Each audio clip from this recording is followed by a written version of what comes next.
happening now. We'd like to welcome our viewers from across North America and around the world.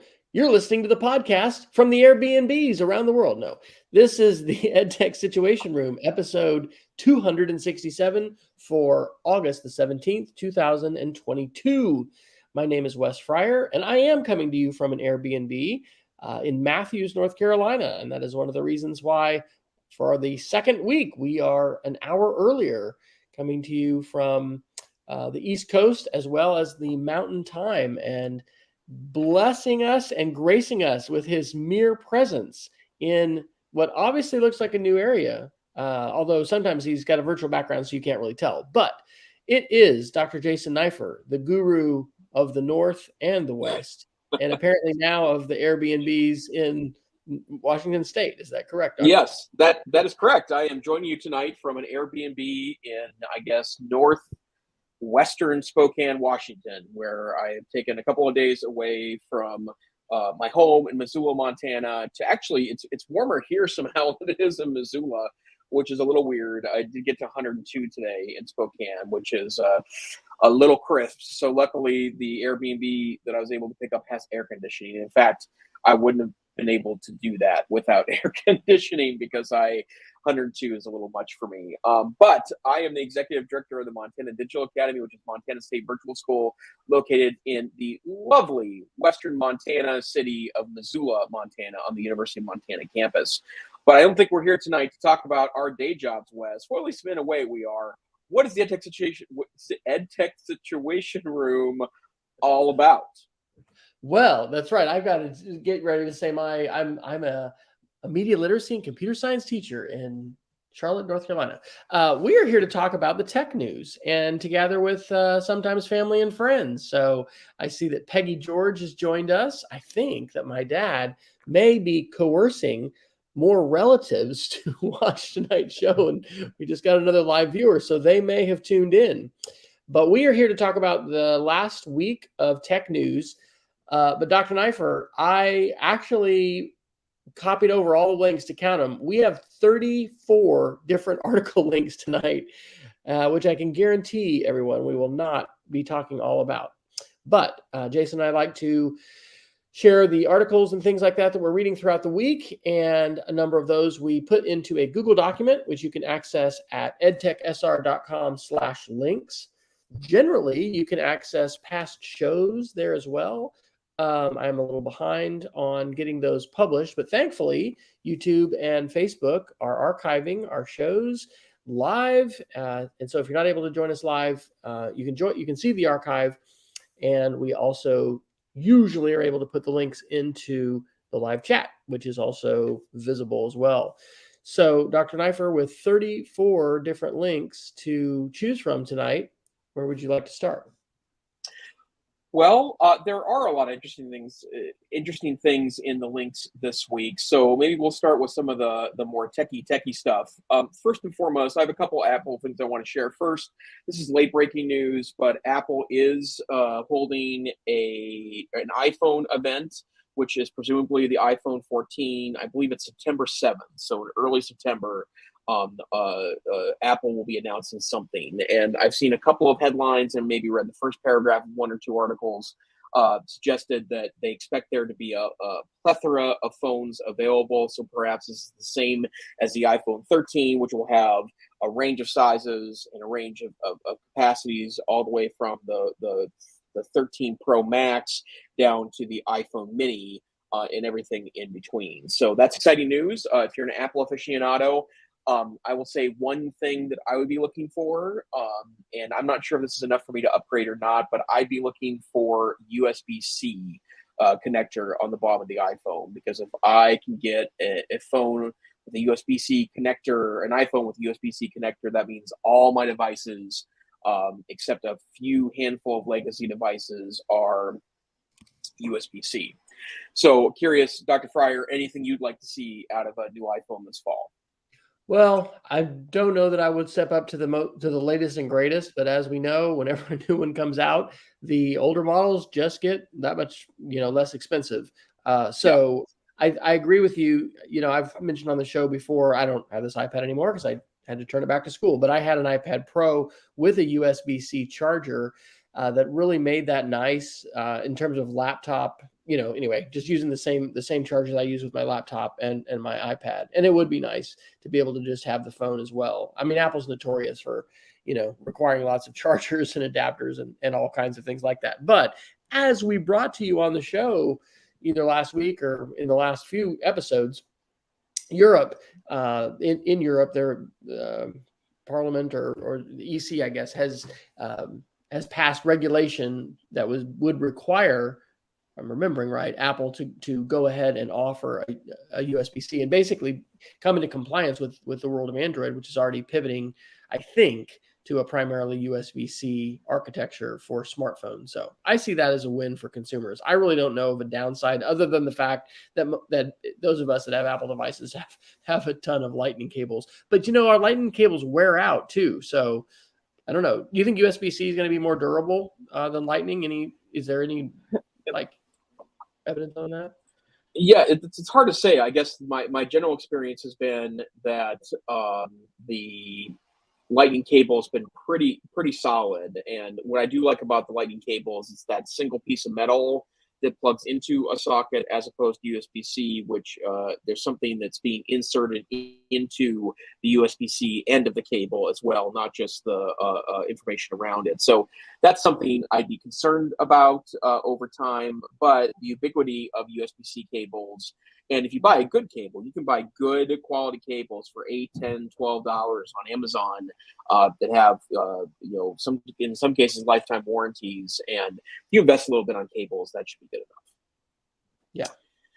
And then I want to share one other article that's been kind of lurking in our past articles for the last several weeks, but just because I find it to be interesting, I know a lot of people that do this in one way, shape, or form. But there's a really great 9 to 5 Mac article on July 4th where Michael Pudick is what I'm trying to say there, not Potluck, writes a really great guide if you want to use an old iMac as a monitor. And I know a lot of folks right now that had purchased an iMac in 2013, 14, 15, 16, 17-ish. They're getting to the extended life of that product. It isn't getting operating system updates anymore. As it turns out, there's a lot of ways, either using built-in Apple capability or third-party software, where you can essentially take your iMac and turn it into an external display for another machine. And the reason why I think that's interesting is because the Mac Mini M1, which you can buy the lowest end version for under $700, is an extraordinary upgrade if you're using a 6 or 7 year old Mac or iMac at work or at home, and you want to continue to use the beautiful display that came with it. And so if you're interested in that as a possibility, I thought this article was really good to go over the different options. It's not a universal panacea because some of the options are better than others. Some of them may or may not work if they require networking at all. But I love this article because it does a really good job of kind of showing off all the different options you might have to turn your iMac into a display-only situation. Folks, Dr. Neiffer has changed my life in many ways, most recently with the AirTag revolution, which actually has allowed us to track our pod across the country. And it is in Charlotte. It's supposed to be delivered next week. Really good idea, by the way. Thank you, Dr. Neiffer. Yeah, it's amazing. But this is great because, as I may have mentioned, I was able to purchase, when our school got rid of a bunch of old technology, the old 27-inch iMac that sat on my desk when I was tech director from 2015 to 2019. And I think it was a 2011 model, and it is beautiful. And during the pandemic, I just became kind of spoiled being able to have an iMac, set up all the time. And with my, at the time, iPad Pro, I could take my M1 laptop, Mac Air, and use the iPad Pro as an extended display. And I did that lots with, especially for grade entry, the way our gradebook and Google Classroom and everything like that, which I'm kind of still in that same boat in my current teaching role. So this is extremely exciting. And I have saved that article, and I'm going to be trying out some of those solutions. So that's super exciting because I breathed new life into that iMac, years ago. with a USB hard drive. It wasn't a USB-C. It was just I forget what it was, but what's the faster USB USB-A? I don't remember. My brain. I am over 50, man. I'm showing it. Anyway, there's a port on there that is a faster USB A port, and it was like a revolution to move beyond. I guess it's the bus speed of the built-in bus that was in that iMac, and then being able to just boot directly off of an external drive like that. So anyway, yes, the return on investment from Apple products continues. So if you were Awesome. hoping to just have Google fan, news tonight, sorry to disappoint. We got to throw in some Apple love. Yeah, ain't that the truth? Okay, well, now we did a couple of nerdy ones. Maybe let's talk a little bit of security. So there's a really interesting article. This was from yesterday from ZDNet. And hackers are finding ways around multi-factor authentication.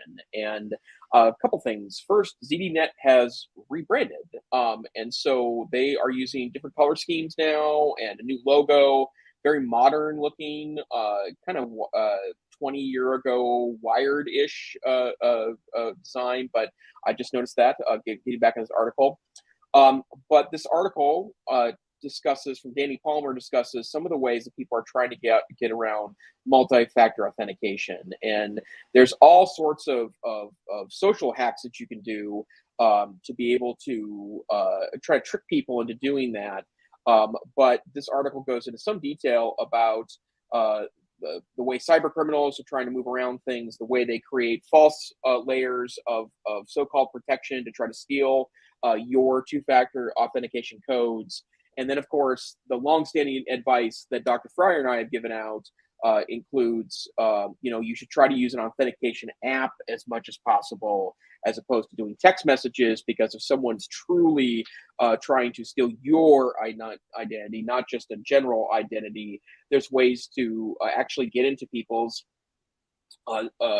text signals. So using an app is a generally more secure strategy than using a text message number.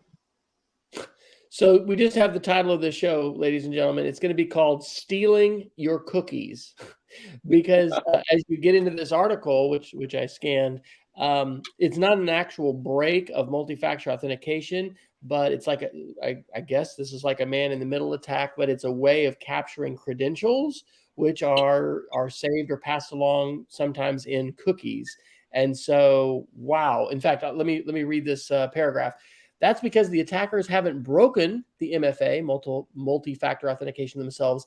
They've managed to bypass it by stealing the cookies and are now able to use the account as if they were the user, even if they go away and come back later. That means despite the presence of multi-factor authentication, it's unfortunately being made redundant in this situation, and that's bad for everyone. So as we have talked about before, social engineering is continuing to explode, and it's just not going away, folks. Sorry, newsflash, crime has been here forever, and crime is going to continue. And so cybercrime in these forms can be lucrative for people, and this is why we need to continually be vigilant and try and protect ourselves and our families, and as teachers, talk to students and parents and everybody else about ways that we can try and make ourselves less of a target. All right. I think I'd like to do a security article as well, if that's all right. Please. This one, let's see. Did I move this into the Google? I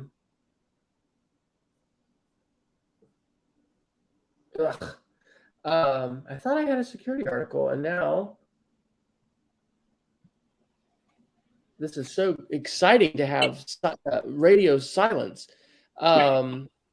Oh, there it is. Okay. I put it under miscellaneous.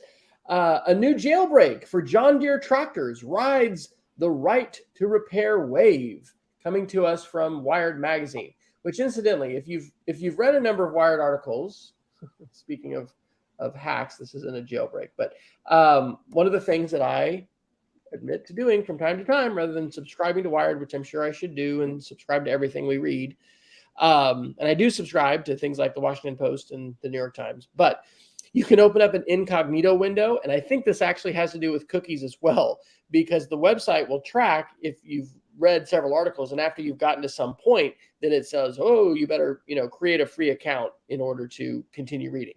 We have talked about the right to repair on the show. I think it's been a while, but different companies have passed these rules, which in some cases are protected by like copyright law, to prevent people from fixing their own stuff, like printers and printer ink, tractors in the world of farming, which I will admit to you, I am certainly no expert when it comes to agriculture. But in addition to staying from time to time at Holiday Inn Express, we have a good family friend back in Lubbock, Texas. He worked for Monsanto for a number of years and was just a fascinating guy. But he was, and this would have been in the early 2000s, early to mid 2000s. He would describe the things that farmers were doing at that time. We're talking cotton farming in West Texas, just unbelievable in terms of the space technology, knowing exactly what the yields were in different areas, putting down the precise amount of fertilizer and seed and whatever else is required in terms of planting. Well, John Deere, so, manufacturer of huge hundreds and hundreds of thousands of dollars tractors, prohibits its customers from repairing stuff themselves. And in some cases, according to the article, they force security updates or like firmware updates to be pushed down to the tractors without the farmer's control. And in some cases, they'll require them, or they have in the past, to come to a dealership and they won't let them do it themselves. Well, there is an Australian hacker who just did a presentation at DEF CON Security, and I'm going to have to open this up in an incognito window because my other window is not allowing me to read it because I want to get his name. I guess he had done a presentation back in 2021, and his alias, or I don't know what you call this hacker name, is called Sick Codes. But he has revealed some exploits that are not remote attacks. You have to have physical control of the tractor. But it literally allows someone to root the tractor and then be able to control it, being able to basically manipulate the software in any way that he would want to. I guess at the bottom of the article it says also run a custom farm themed Doom on the tractor. But why is this important? Well, the right to repair is a thing. It's a movement. In fact, it could be something to talk with your students about, right? Because with a lot of consumer products that you buy today, if it breaks, you can fix it. But, again, companies are using laws in different countries as ways to basically protect their bottom line and stop people from being able to fix it. So one of the ways this is important is it points to security vulnerabilities. For one of these things, I think he actually soldered something directly onto the circuit board. And, this is sounds like some pretty intense hacking. But the role of hackers in cases like this, and this is something I talk to my kids about and visit with, because we need security defenders in the digital space, just like we do in the physical or the kinetic space, as it's sometimes called.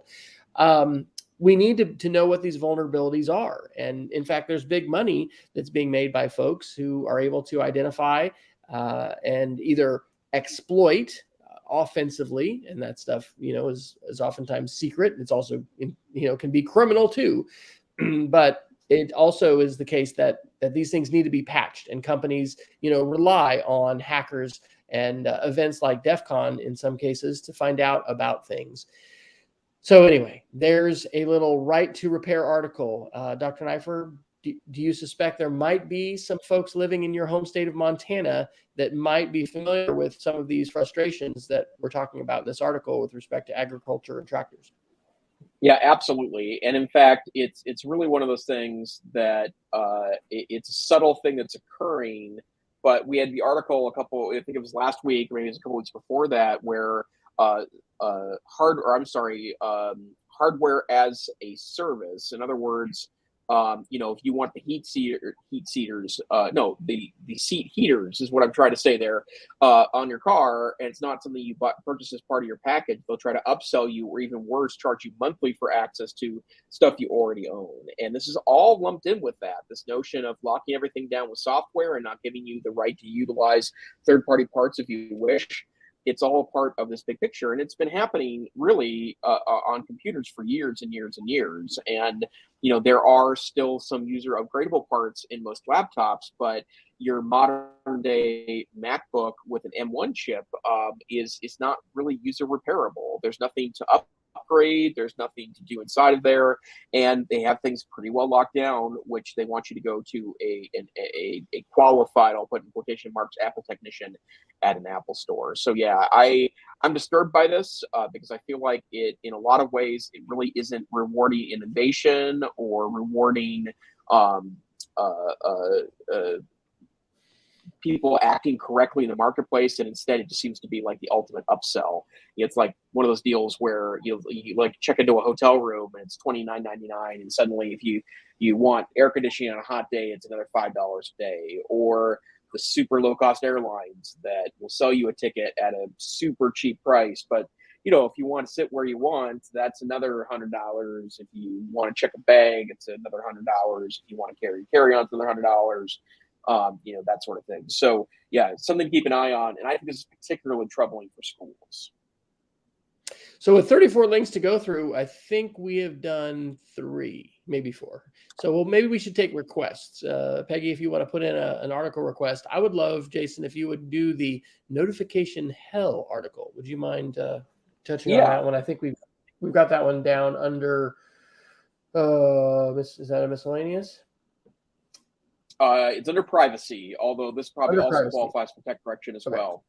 Allison Johnson reports in The Verge on August 5th that as she claims, we're living in a notification hell. And I love the beginning of this article. It starts instantly enough. You download an app.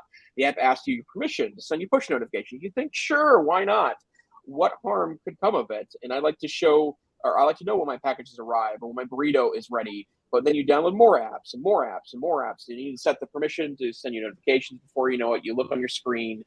It's a wash, and apps are clamoring for your attention. And there's 2 parts to this article. The first one is just generally describes the situation we're in right now with your phone notifying you on relatively low importance notifications. And part of why I love this article is because I've been giving sessions on this at conferences since 2016, and I still have the same iPad screenshot in my master presentation that I took in 2017 and showed me all sorts of junk notifications, like ones that just weren't of any real value, weren't really clear to me, didn't give me any information that I needed at that point. And as it turns out, it's just gotten worse. And although I very carefully curate and turn off notifications on my phone, and I'm kind of obsessive about it, actually, the bottom line is I still get a lot of junk notifications throughout the day. So this author talks about how distracting that is and how it makes cell phones of much less value, which is one of the points I make to teachers, and then we should be making to students. And then second, gives some instruction, particularly on iOS, which has a very finite set of controls on how you receive notifications. Android's getting there too, but gives you the instructions to do that. So your thoughts, Dr. Fryer? So I'm reminded of, well, this speaks to the behavior that we need to have on a regular basis, right? Because what she's describing is, if you install an app, can I send you a notification? Sure you can. You just end up with more and more. It is nice how Apple, and I don't know what this looks like on an Android because it's been a while since I had my 9 months of Android phone use. But, you can completely silence everything. But, personally, I do want some notifications, but I want to be really selective. And I'm just thinking about, because I'm, starting a new semester with kids. This was our second day back to class. And I am teaching a computer applications course, this time for 6th, 7th, and 8th graders, and it's a semester long. But I'm going to be, talking about email filtering and unsubscribing from email and the ways you can do that. If it's a legitimate, email, they're going to let you unsubscribe. Sometimes they're still tricky. Duolingo and some other ones are pretty like there's 6 different unsubscribe boxes you have to check. But this kind of thing about installing apps and notifications becomes more of an issue as students have their own phones and can install their own apps. But I definitely, think this is a hugely important issue, and it speaks to the idea of an attention economy that we've talked about before, where people are trying to get our attention in all kinds of ways. And this is media literacy. This is also wellness. It's a lot of things, but our attention is a very valuable thing, and it behooves all of us to try and be intentional about what we're paying attention to, and also what we're allowing to distract us or get our attention. So I was glad to see that. Peggy has put in a request for the article on background blur for videos. Oh, this one's been around for a while, but this is a super interesting one as well. I believe this is from Chrome Unboxed. Yep. The better background blur is in the works for web-based video calls. And Robbie Payne, the editor over at Chrome Unboxed, was referring to that there are a lot of efforts going on to try to help various codecs create new metrics so that the blur effect is both more effective and less CPU intensive. And they're looking at different ways to be able to do that. And there's a couple of what's referred to as Git repositories. Those are open source code bases that individuals can contribute to, but they're expecting there to be some efforts and some cool things happening in coming months in regards to the blur. And Robbie Payne does a really great job in this article on explaining why the blur is such an attractive option. It's not a fake background per se. And to be clear, I'm in my 1911 Craftsman Airbnb. So this is not, even though this looks a little hipster in the background here, it's actually an Airbnb that I'm in. But I sometimes use a fake background. I'm from Montana. I like to show off. We've got some mountains here, so showing off a good Montana photo is great. But the blur, make sure that you don't lose complete connection with your background, but also you're not looking at the mess that's maybe on the kitchen counter, or you don't feel like you need to clean up for your Zoom call, which is a bit awkward in itself. So I thought that was a really great thing to look forward to in video calls. The other thing that stands out for me in this article is GitHub and the role of open source software and open source repositories. I'm still teaching middle school computer science and coding. Actually, my other class is robotics this year. But, where I just left Cassidy's school, one of our computer science teachers, Eric Ebert, was using GitHub Classroom, which is free to use. And I know some of this, not only because of knowing him, but also our daughter took his class. And so they were actually using GitHub to turn in code and to fork code and to do, development. And this was a basic Python class for high school students.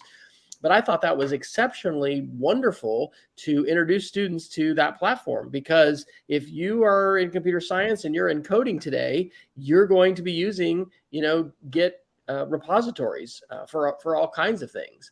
I'm reminded about probably, I don't know if this was 10 years ago, but I was working with a local WordPress developer in the Oklahoma City area who really wanted to promote WordPress as a web design platform in our schools and in vocational schools. And, Dreamweaver and kind of the old ways of doing stuff, and Adobe is great, and there's nothing wrong with learning Dreamweaver.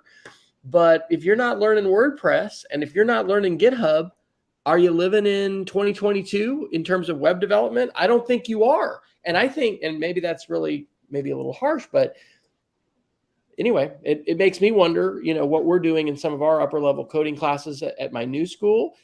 And I would do a shout out, and I'll try to put this into the show notes. Check out GitHub Classroom. Again, I'm doing middle schoolers. We're doing block-based stuff and Scratch kinds of things. And so we're not quite there. But for sure, if you're doing high school coding, it's and I think there maybe we could segue to that. I think we're just going to keep on going to the Neiffer articles. I think you have an article about CEOs talking about computer science. Do you not? That might be a segue.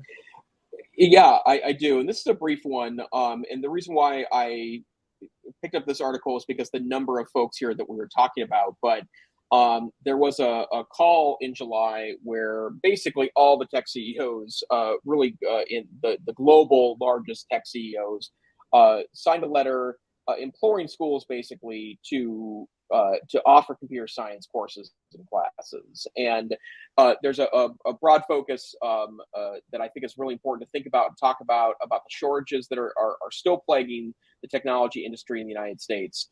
And this notion of providing access to this critical area. And I know there are several of them. I know there's a lot of trades areas that unfortunately have also not kept up with demand, driving up salaries and costs for people that need to utilize their services.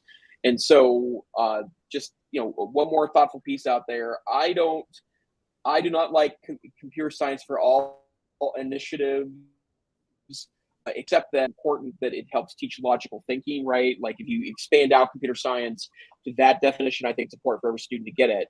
But I also think, though, that we should have robust computer science offerings available to every student that wants them because of the number of areas they could impact job-wise that may really have nothing to do with the core of computer science. And so certainly something I'm passionate about in Montana through my program. And I imagine Dr. Fryer is also very passionate about this topic as well. Absolutely. Again, at the school that my wife and I and daughter just left, they've had required Latin for 7th grade for a long, long time. This year, I think kids maybe went back today. They no longer have that requirement in 7th grade. They have a computer science requirement, and it's a semester-long class. There's still Latin for 8th grade required, and I think then it's an elective after that. But I would be curious, and maybe I'm sure there's data that, Hour of Code and some of these initiatives are gathering. And it's interesting when things become a mandate, right? In Illinois, they have a state mandate now to teach media literacy, which on the one hand you might think that is a call for rejoicing for folks who are advocates of media literacy. But sometimes when things become mandates, they can be fraught with challenges as that is tried to be pushed out and operationalized across every school or every high school or whatever. So we definitely need champions of coding and computational thinking, but just like everything else with reading or math or anything, there's going to be a spectrum of perspectives on that, and go back to the source. We all need to read our Seymour Papert and learn about constructionism and the basics of all that. And what comes to the basics of all that is a pretty big revolution, the whole way we teach and a lot of the ways that that lessons are put together and things like that. But it is true that we need more computational thinking, and computer science is affecting virtually every career field. As I went this summer to Pittsburgh and did a Carnegie Mellon week-long workshop on robotics, I also learned, and I've talked to some folks back here in North Carolina, we need kids who can operate robots and not necessarily design them from scratch, but put them together and code them and maintain them. I mean, we're talking about a big workforce need, and it's not just Amazon and distribution centers that's needing that. So anyway, interesting to see that kind of a push.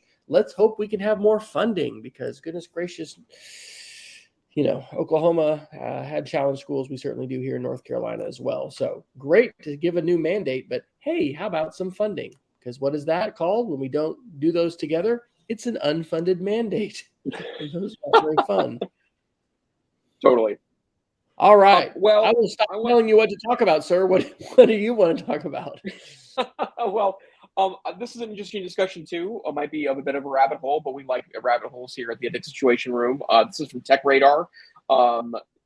11 days ago, it's telling me. So the 6th of August, the headline is, "Why can't premium Android phones last as long as Kindles?" And this is a very interesting, nerdy question for me. I will note they don't talk about iPhones at all, which in my general experience are generally better at battery life than Android phone.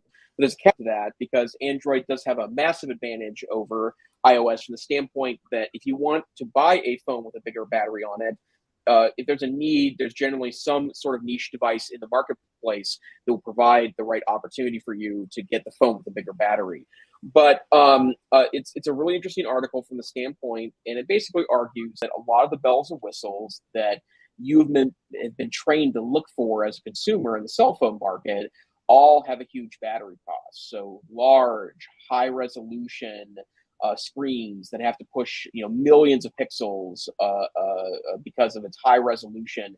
They look wonderful, but they trade off battery life. If you have one of the high brightness screens, which your high end devices like the iPhone, like the higher end Samsung devices, like the Google higher end devices, those can be extraordinarily battery intensive because it takes more energy to push the brightness up when you're using that phone.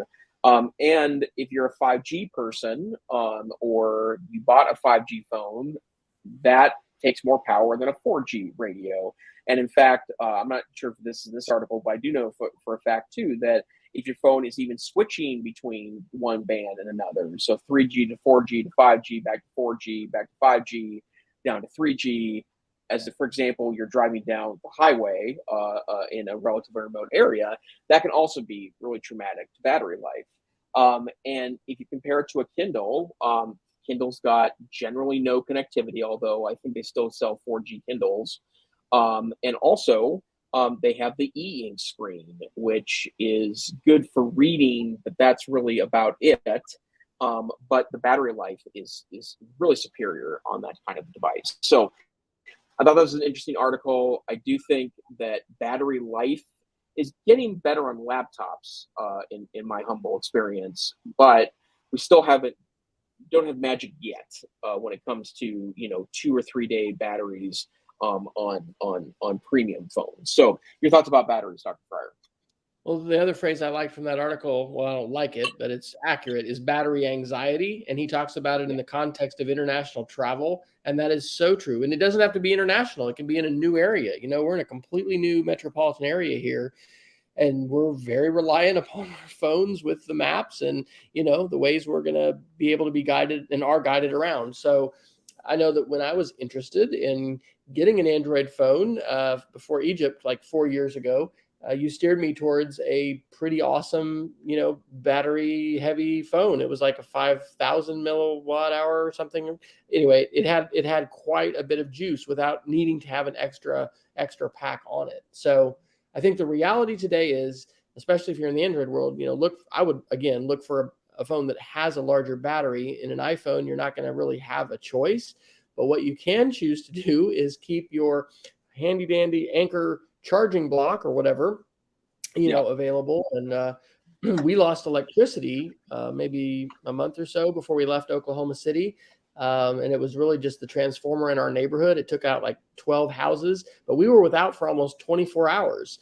And that was kind of a little dry run of, hey, you've lost power. How are you going to do there, without electricity? And having charged power blocks like that should just be in your ready kit, not like you're going on a trip, but it needs to happen all the time. In fact, we steered our daughter, she was thinking about gifts to give for graduation, to I think it is the very Anchor battery charger that maybe you recommended on the show. So see, you just change our lives all the time. You waste consumer spending in the Fryer home, Dr. Neiffer, in good ways. So anyway, she bought a bunch of those, and that was a very practical gift, right? For heading off to college. What's something everyone needs? Probably it's going to be a way to keep their device charged. So good article. Yeah, and also to be clear, I mean, here I am traveling, and I have an exceptionally curated group of tech devices that I travel with, and everything is in various kits. This is my travel cable kit. that has a very specific number of cables in there in different formats so that I don't ever go without. But I mean, I have better anxiety. And as it turns out, this is the little Anchor magnetic block that just fits right on the back of my phone and can charge it back up a whole time. I have an iPhone 13 Pro. And that's helped me a bit with that. But traveling internationally is probably the best example. If you're not thinking about that on the flight over the ocean, and you sat down and you were going to use your phone to call an Uber up or to get a SIM card when you arrive in that country to make sure you continue to have access, whatever it is, your phone's got to be charged to make that happen. The other thing to mention, and I just dropped the link into the chat for the Anchor portable charger, 313 power bank, 10,000 milliamp battery pack. Attend to formats, because we are in a transition to USB-C. And so if you happen to have something old that's USB-A, that may not work. You may need an adapter. But if you can find something that's going to support both, then that really is flexible. This one's powerful enough. I think you can even, charge a laptop for a while. And that's also, speaks to power consumption and why it's nice that the M1, consumes less power and all those things. So very good, man. We got like 15 minutes left. Crazy. Okay. Well, should we talk about some podcasting? You bet. Yeah. That one about $50,000 has been around for a while. You want to hit that one? Yeah. So this is from Bloomberg on August 3rd. And they ran kind of an in-depth article about a trend that's happening in podcasting, which is that some guests are paying upwards of $50,000 to be on popular podcasts. And this is from Ashley Carmen from Bloomberg on August 3rd. And she's been kind of sniffing around the influencer world and found out that for popular podcasters, especially ones, and I didn't recognize some of the names on this list of podcasts that are accepting this money. But to get on a popular podcast, a celebrity or a wannabe celebrity or a company CEO that's trying to get a startup product to take off will pay a healthy amount of money to a podcast to appear there. And I just thought, for full disclosure, no money has changed hands in any circumstance at the EdTech Situation Room, including from, obviously, we don't run advertising, and this is money out of particularly Dr. Fryer's pocket as he hosts it. But Wes, any thought about that in regards to podcast as a kind of a new medium? Well, I mean, it shows financially, I guess, in financial terms, the power and popularity of podcasts. And we've mentioned before on the show how wonderful podcasts are. And we're probably preaching to the crowd with a lot of people listening to this. But now, I mean, not everyone's getting it via podcast. I mean, you can be watching this on YouTube or Facebook and doing other things. But podcasting has such tremendous potential to be a transformative learning platform. I mean, it has for me since podcasting started in like 2005. So I think there's still a lot of important value to sharing podcasting, sharing it with teachers in our organizations. One of my favorite suggestions for like a pop-up conference session, and I'm hoping maybe to be able to attend an ed camp. Ed camps are kind of have faded. And I'm like, why? We need ed camps. But like, hey, let's just get together and share our favorite podcasts. Jason often shares a podcast recommendation, and that can be amazing. I mean, much more. I mean, I would love to say I read a book every week. I certainly don't.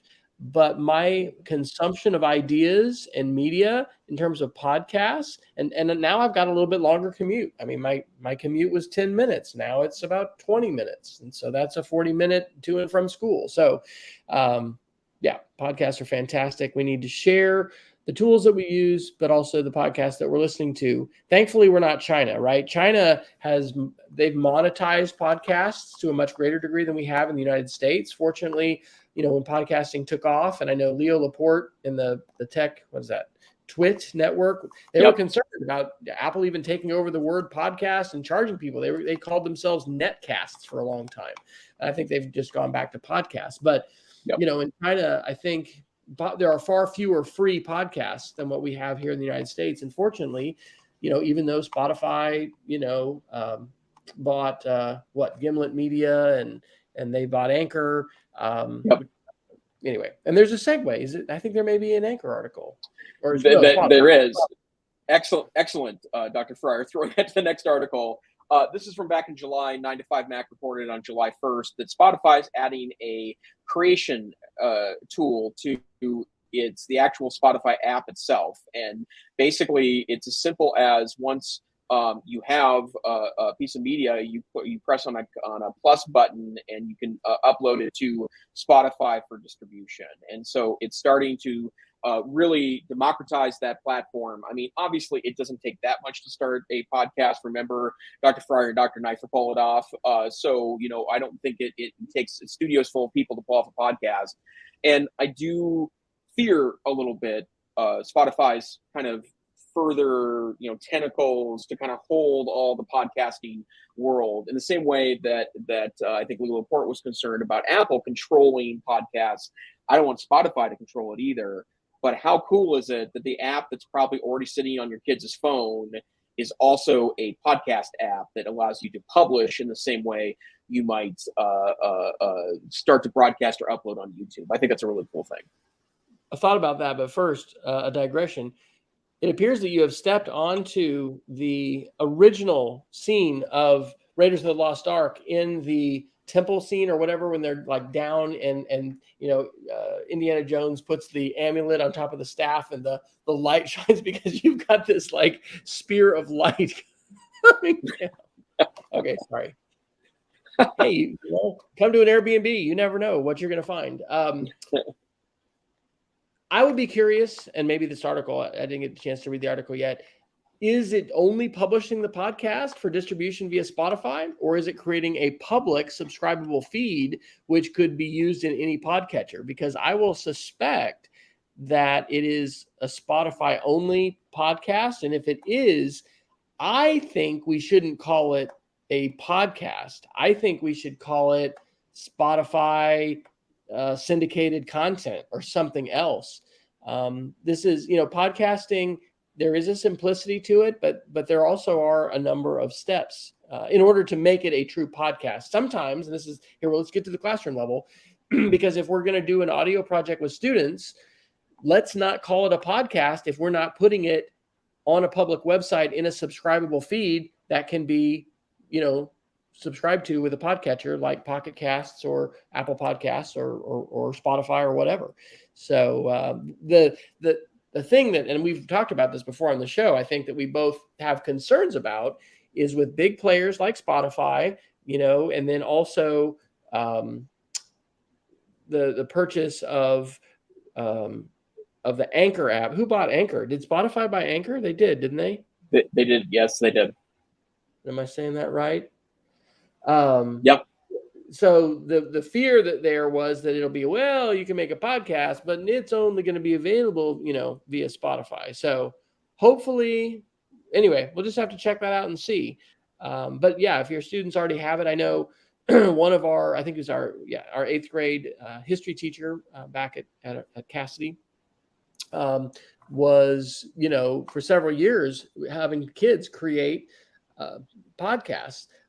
They were really radio shows. They were really more audio, but again, you can take those things and put them into a feed, and he was using the Anchor app. So be interesting to see how that contrasts with the Anchor app in terms of editing, bumpers, all that kind of stuff, because the Anchor app, which is completely free, is pretty robust as far as being able to produce a show. Dr. Neiffer and I are producing a podcast each week, but, full disclosure, we're not editing this unless something dramatically terrible would happen. And be said, we're kind of just publishing this as is. But most podcasts, and certainly the ones you're going to hear from NPR and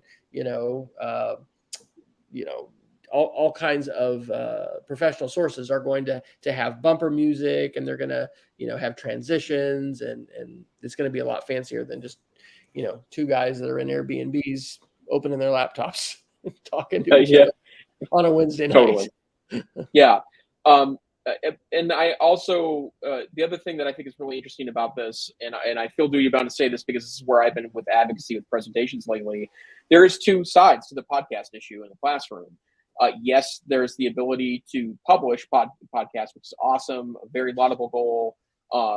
It's been happening for 20 years in classrooms, or maybe 18 years, I guess, since that's an earlier 2000 thing. But it's a great way to publish the community. But also remember, there is untold amounts of really outstanding content for podcasts as well, and there is a lot of and you can kind of go down the research rabbit hole on this. There's a lot of benefits to doing an audio only listening opportunity. It builds creativity.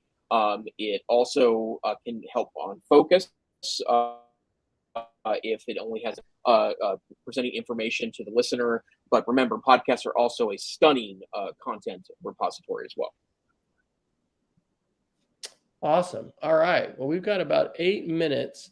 I think, man, there's so many good articles, and some of these go back a little ways. So it's been a while since I've read these, but I think I want to hit this Atlantic article. This is called "The Trouble with Zooming Forever," and this is from July 14th.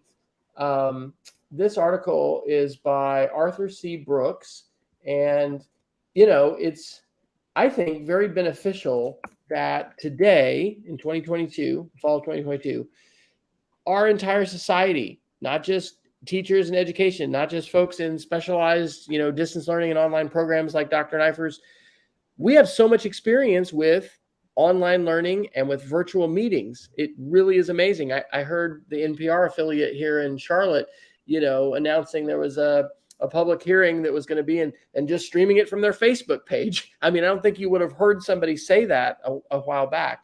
The reason I wanted to mention this article is it's really sort of a Luddite article, and I kind of disagree with the one-sidedness of it. The subtitle is "Video Chatting May Be Convenient, but it will never make us as happy as real human interaction." Now, I do agree with that. We need real face-to-face interaction. I'm not saying that, every school everywhere should be just like we were in lockdown, 2 years ago in March. Yes, we need face-to-face interaction, but I think this article really underplays the transformative power of video and how incredibly beneficial it can be in so many respects. I mean, what are we doing right now? Jason, when did we last see each other face-to-face? Was it at an ISTE, or because it's been a while? I think it's 5 years, 6 years. It's been a good. It's been a Denver, good I think. Yeah, I think it was. Yeah. So yeah, when was it? That was, I think, 2016. ISTE Denver. Yeah. Probably. Maybe 7. Okay. So yeah. So anyway, we wouldn't be having this conversation, and Peggy's here with us, and sometimes my dad comes. There's other people that listen too. Where I think we're over like what? I don't know. It's interesting to watch, numbers. I think on Twitter we've just, we've crept over 630, and anyway, this isn't about just how many subscribers are we going to have, but the point is, this is transformative, and it absolutely is, and podcasting is too. And so I don't know. I don't know what the word for that is. It may not just be Luddite, but I think it's sort of a trope, something that people just kind of go back to over and over again and want to hammer, and some of that is like screen time, right? That's been a thing of screen time, and we're wringing our hands, and the children are all going to be horribly, deformed beyond belief because they've looked at a screen for so much. I mean, there is some truth to having limits to screen time, and there's truth to needing face-to-face interaction. But I thought this Atlantic article was just overly biased towards screens suck, basically. And I don't think they are terrible. I think that they're incredibly valuable. And just like so many other technologies, we're doing a disservice if we only focus on the negative and the bad, and we ignore, the positive and the good. So anyway. Yeah. I don't know if that was a current event, but that was kind of an op-ed, and they ranted, so I wanted to rant. So thank you for indulging me. Sure. Well, and let me give you kind of I'm a slightly less partisan, I think, than you are in regards to articles like this. I agree with you holistically that we tend to focus a lot on technology boogeymen as opposed to I think talking about how it's never as black and white as this article would suggest. I also think Zoom fatigue is a real thing, but it's more nuanced in my mind in a way I think Dr. Fryer would agree, which is there's high value Zoom meetings and there's low value Zoom meetings. And if you're spending your day on low value Zoom meetings, that's part of the reason why you want to curl into a ball after 5 hours of them, right? And the other thing I would also say in regards to classrooms is that you have to teach differently on Zoom than you do if you're in a face-to-face environment. And if you struggle to make that adaptation, I'm not saying the perfect one exists, because I think teachers got very creative during the pandemic if they were confined to Zoom school and came up with new ways of doing things. But if you were mostly a lecturing teacher when you were in the classroom and you were just trying to continue your lectures on Zoom, there's a specialized circumstance I think that works out. I've actually seen published college lectures where the professor was in a Zoom room and lectured per se, but it was more or less kind of a discussion that was a little more centered on the instructor. I thought they handled it really well, trying to pull people in for questions and keep them engaged. But I've also seen the vast opposite as well. And one thing I would say, two things I would say in regards to Zoom world, the access it's provided is absolutely unparalleled. And although I don't suspect that our legislature is going to allow Zoom testimony in the next session. It was a compromise last time around to keep the legislature open during early 2021's COVID pandemic era. But it did really increase the opportunity for people that instead of having to travel in the middle of the winter, Helena is in north central Montana. It is a relatively central location, but there are places that are 8 hours away by car from the capital in the state of Montana. And that access is unparalleled. I attended several school board meetings last year well outside my town because I wanted to see community dynamics as they related to the pandemic and the support for teachers and schools. I wouldn't be able to do that minus Zoom. So let's acknowledge that especially low value meetings during a day on Zoom are pretty problematic, but it's also acknowledged too that there are so many ways this provides an extraordinary resource to connect people. And Dr. Fryer, I think you very correctly point out, you and I are a great example of that. We haven't seen each other in a very long time, but it doesn't matter. We get to see each other weekly and are able to connect on a very interpersonal level. And it's so great. We actually send out copies to others. That's how it breaks down for us. Well, So, and that's where like screen time, it's the same thing. And maybe you had an articulate way of saying that, I think, but it's like, all screen time is not equal. We've talked about this before. Carl Hooker talks about it, right? There's a difference in an engaging, interactive talk with grandparents and a child, versus just, passively watching a video or, but even playing a game can involve more interaction. I totally think you're right. What kind of Zoom experience is this author talking about? More than likely, there were large percentages of the population that experienced really crummy online learning. And so while I'm saying it's good that we've had experience, it would be lovely if we could all experience high quality, outstanding, engaging Zoom meetings and, professional learning. So as a quick sidebar, my wife is beginning her teaching for Union County Public Schools, which is the large school district just south of Charlotte, which is Charlotte-Mecklenburg. They have 140,000 kids, to give you an idea of scale. So we're talking Florida county scale here. But they're using Canvas K-12. She's teaching 5th grade. But she and I have been really impressed with the modules of professional development that they've delivered via Canvas. And I think it's fantastic that they've been able to leverage video and their learning management platform. And I think provide some really high quality professional learning as part of the onboarding process for new teachers. And so that was not something that was part of my experience the last, 7 years. Schools vary, but I think that's incumbent upon us as technology leaders, and not just technology leaders, as school leaders, to try and point out good pedagogy that can happen via online distance as well as face-to-face, and then try to help administrators and other leaders experience that too, because sometimes you have people making decisions about things that they really don't have a lot of direct experience with, like teaching online. And so that's why if you haven't checked out what Mike Gassinelli and Jason, share through NCCE and their professional development, like there is so much, the Moodle Moot. Hey, that's what I need to do, Jason. I need to come up to the Moodle Moot in person next summer with the family. Seriously, that we should try for that. Anyway, there's just a tremendous amount that you guys know and have learned and continue to live that, can inform all the rest of us in terms of what we do, whether we're at a completely online, virtual program or not. So yay. We have Apple love. We have Montana, Digital Academy love too. Surprise, surprise. There it is. I Dr. Fryer. Good grief. Yeah, there it is. Actually, you're hosting, so I'll wait for you to ask me what my Geek of the Week is. All right. Do you have a Geek of the Week tonight for us, Jason? As a matter of fact, I do, Dr. Fryer. I'd like to share a great post that I saw going around the Twitters this week. This is from Free Technology for Teachers writer Richard Byrne, probably the most popular EdTech blogger, second, of course, just to Dr. Fryer, but a popular EdTech blogger. He released a series of what I thought were pretty interesting and novel posters with email etiquette on them, and it's something that I'm heartwarmed to see that the people are remembering how important that lesson is. But also, this does the job for you. It gives you 5 simple rules to share with kids on how to send better emails. And better email starts with teaching others how to do it. Absolutely.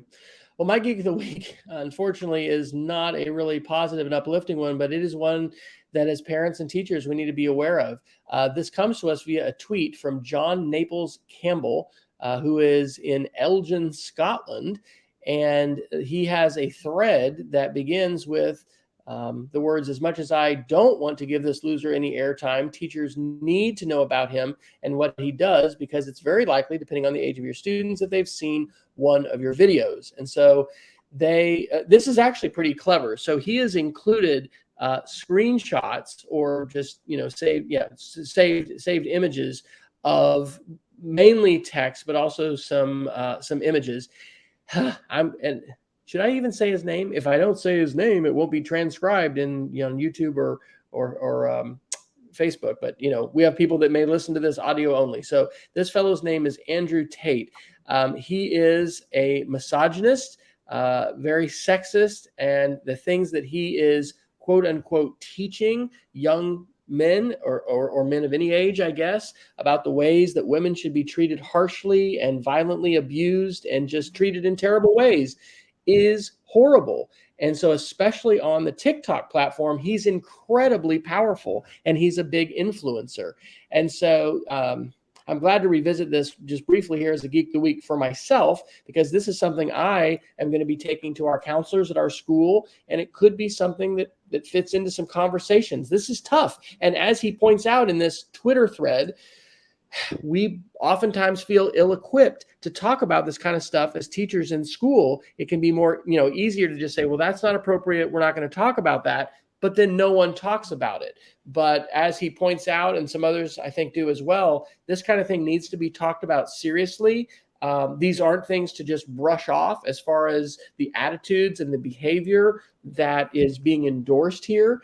And I almost suggested in the last couple of years doing a parent university at my previous school, sort of about rabbit holes and troll culture, and just there's some really angry culture out there on the internet with folks, and I'm not going to get into all of it, but I am going to say this is a tweet worth checking out. This is a guy, unfortunately, that we need to know about, because a heck of a lot of especially young boys, but it could be of any age, are listening to this guy, are being influenced by him, and the views and attitudes that he's espousing are very repugnant. So sorry to be Debbie Downer there, but there's your digital citizenship moment. On a better note, Dr. Neiffer, where can people find you when you are not gracing us with your presence from various and assorted locations around the Pacific Northwest?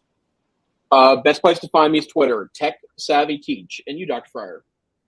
I am at W Fryer on the Twitters. You can go to westfryer.com/after and have more links than you would probably ever want of channels and things that I intermittently update to include some cooking stuff. So this has been the EdTech Situation Room for Wednesday, August the 17th, 2022, episode 267. We want to encourage you to check out our website, edtechsr.com, where eventually we will have this show as well as I think I'm like 3 behind right now, our episodes posted. But you can always check out our Google Doc of show notes, which is just edtechsr.com/links. And if we have a change in schedule or we need to postpone or move a show, we will always share that on Twitter, and we try to do that on Facebook as well. And you can also subscribe to our Substack newsletter, which sends out the links we don't talk about as well as those we do. And there'll be a lot of those for this week. So Peggy's asking if I am in North Carolina. Yes, I am, Peggy. I am in Matthews, North Carolina, just south of Charlotte, and have been at work for a little over a week. And Shelly started her new job on Monday and has another week or so of professional development. So Rachel has gone north to Randolph-Macon Academy. She gets up at 4:15 every morning to do PT, and she's making it, but it is tough. So yeah, this is late for me, but I mean, normally I started at 9 o'clock. So that's why we rolled the show early. So I appreciate Dr. Neiffer adjusting his schedule. So, Dr. Neiffer, will you be coming to us from an Airbnb next week? Nope, I should be back in beautiful Missoula, Montana, and hopefully it will continue. Warm is fine, but we've avoided big fires so far, so it should be back to Missoula next week. Awesome. And I hopefully, if all goes well with our house closing, we'll be coming to you from our new home, which is pretty exciting. So thank you all so much for tuning in. If you can join us live, that is awesome. But however you join, we're glad you're here. Reach out to us. The Twitters are the great way to get a hold of us. And until next time, we encourage you to stay savvy and stay safe. Take care. Good night.